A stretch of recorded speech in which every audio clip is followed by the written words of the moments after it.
خب دوستان گرامی، با خانم کتی در واشنگتن روی خط هستیم به عنوان مفسر سیاسی. ایشون سالها من میشناسم. ایشون رابطه خیلی نزدیکی با فلسطینی هم داره. چندین جلسه در گذشته در کشورهای مختلف با فلسطینی هم دیدار کرده. بنابراین کسی هستش که آگاهی کامل داره. میخوام نظر ایشون رو بپرسم. کتی، I was just telling my audience that obviously you know Palestinian people very well. You've been in their meetings, and so it's they're not a stranger to you. So when you heard this war between Hamas and Israel, and everybody else says what a terrible failure from their intelligence and all of that, but they never said that Hamas could have been well prepared, and because they've been under occupation for a long time and they tried to go for two-state solution. Israel was never agreed with it. So what's your take on this whole thing? I was very shocked by what happened in a way, but maybe not so, because, well, first I want to say that I feel terrible for all of the innocents, and I heard this morning that 413 Palestinians have been killed, along with, unfortunately, the 700, maybe more, Israelis. That 61% of the entire area, that 61% under 30 and 30% under 18 that have never known peace. It doesn't bode well. کتی گفتش که من وقتی شنیدم خیلی خیلی تعجب کردم اتفاقایی که داره میفته، ولی زیادم سورپرایز نشدم به این خاطر که سالها اینا تحت ستم بودن. 61% جوانها بیکار بودن، همه مشکلاتی داشتن، خیلی از اینها اصلا هیچ وقت صلح رو ندیدن، همش زیر این فشار و ستم اسرائیلیا بودن، در صورتی که قرارداد اسلو قرار بود که اینها صاحب کشور بشن. اون اتفاق نیفتاده. بنابراین من زیادم سورپرایز نشدم این اتفاق افتاد. Okay, Kathy, go ahead. Yes, and I'm thinking right now of back when there was an organization called Seeds of Peace, organized in the United States, where the young people from both sides were gotten together and where they could better understand each other. It was a camp, and it was a really neat idea, but I don't know that lasted long enough, or that there were enough people involved who could have made a difference. And when you've grown up and you're hearing about the Zionist entity all the time, and when you're in an open air prison where you're under occupation with maybe electricity 4 hours a day, and now it's probably less because I've heard that a total blockade has been declared. کتی میگه که در امریکا از هر دو گروه، فلسطینی ها و یهودی ها، جوان ها، سازمان تشکیل دادن که بتونن اینجا راهی را پیدا بکنن برای حل و فصل برنامه هاشون. به جایی نرسید. وقتی آدم میشنوه شما در یک جای باز فلسطینی ها تو زندان هستن، تا منطقه خیلی کوچک، حالا اون در دوران غیر جنگ روزانه 4 ساعت بیشتر برق نداشتن، بیکاری، همه این چیزا هستش. حالا هم که دیگه هیچی ندارن. بنابراین انتظار چی بوده؟ Okay, Kathy, go ahead. And otherwise, I mean, this truly is a massive intelligence failure. Al Jazeera, what I was listening to, is saying that the Hamas attack was outrageous, which I'm sure people would be surprised at, since they regard that network as radical.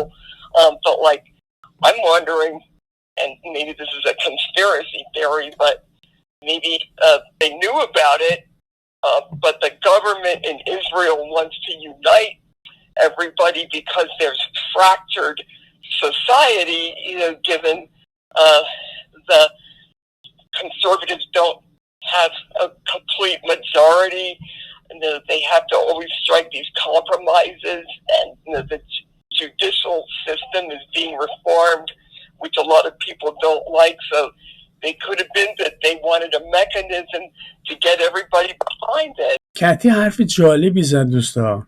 میگه که خیلی هم میگن که غافلگیر شدن، سپرایز شدن، دستگاه‌های اطلاعاتی واقعا خوب کار نمی‌کرد.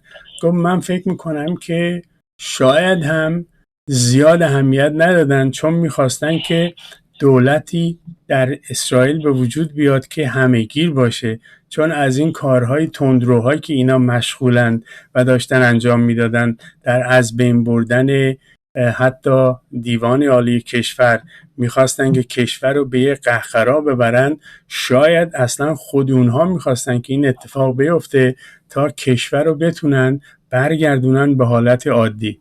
Now, where do you think this is going? What do you think is going to happen? Your guess is as good as mine, and I'm worried about the broader implications, like we find out that Hamas maybe was sold weapons from what we contributed to the Ukraine or what we left behind in Afghanistan. Also with who knows what coming across our borders as a result of being in sympathy with Hamas. We could have attacks in the U.S. I mean, I sincerely hope not. میگه که من میترسم که اتفاقای بدی بیفته، چون امریکا خودشو دخیل کرده در جریان اوکراین. مرزهای ما همچنان بیدر و پیکره. حالا از کجا معلوم ممکنه حماس بیاد وارد اینجا بشه. امیدوارم این نشه، ولی صحبت‌هایی که در امریکا میکنن راجع به اینا میگن. Kathy, how about some of these candidates for the Republicans running to become a president? And first they all start saying if Biden didn't give $6 billion to Iran, this wouldn't have happened. Although Secretary Blinken yesterday explained it so well. He said that first of all, that was Iranians' own money. Second of all, Iran has not even used one penny of that, which is supposed to go for food, medicine, and agriculture stuff.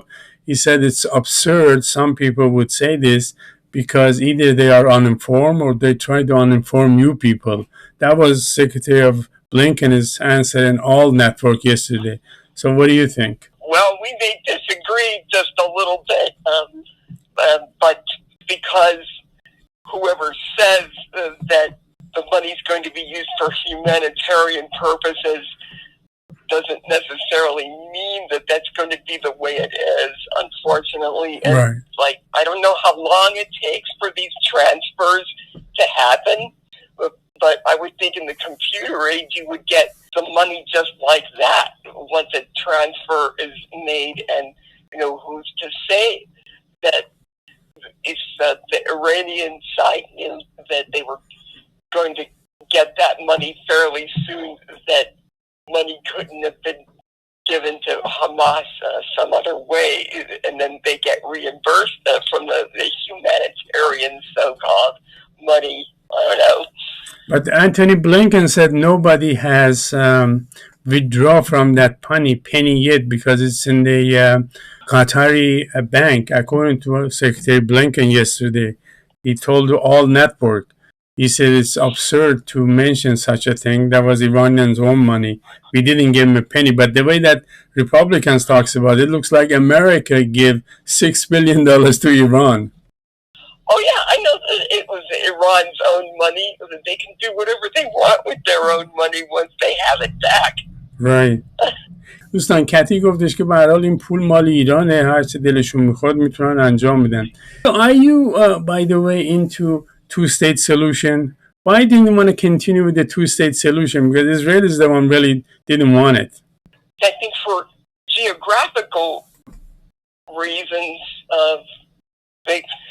that was why people were into that vote, because Gaza and the West Bank, they're divided geographically. It's not a contiguous area, but it's going to be hard to implement any kind of two-state solution when both sides are so insistent that Jerusalem is theirs. Whatever happens, they're going to have to arrive at some sort of a compromise, and when you compromise, you don't get everything you want, unfortunately. There's going to have to be things that you just decide have to be agreed upon.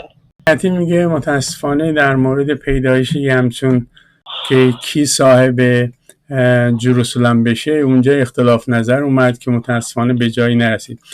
Kathy, I'm sorry we ran out of time because there is a broadcast, so I appreciate you coming on and I appreciate sharing your thoughts with us. Yes, I wish everyone all the best in the audience. Thanks for listening. Thanks very much. Have a good day. Bye-bye. You too.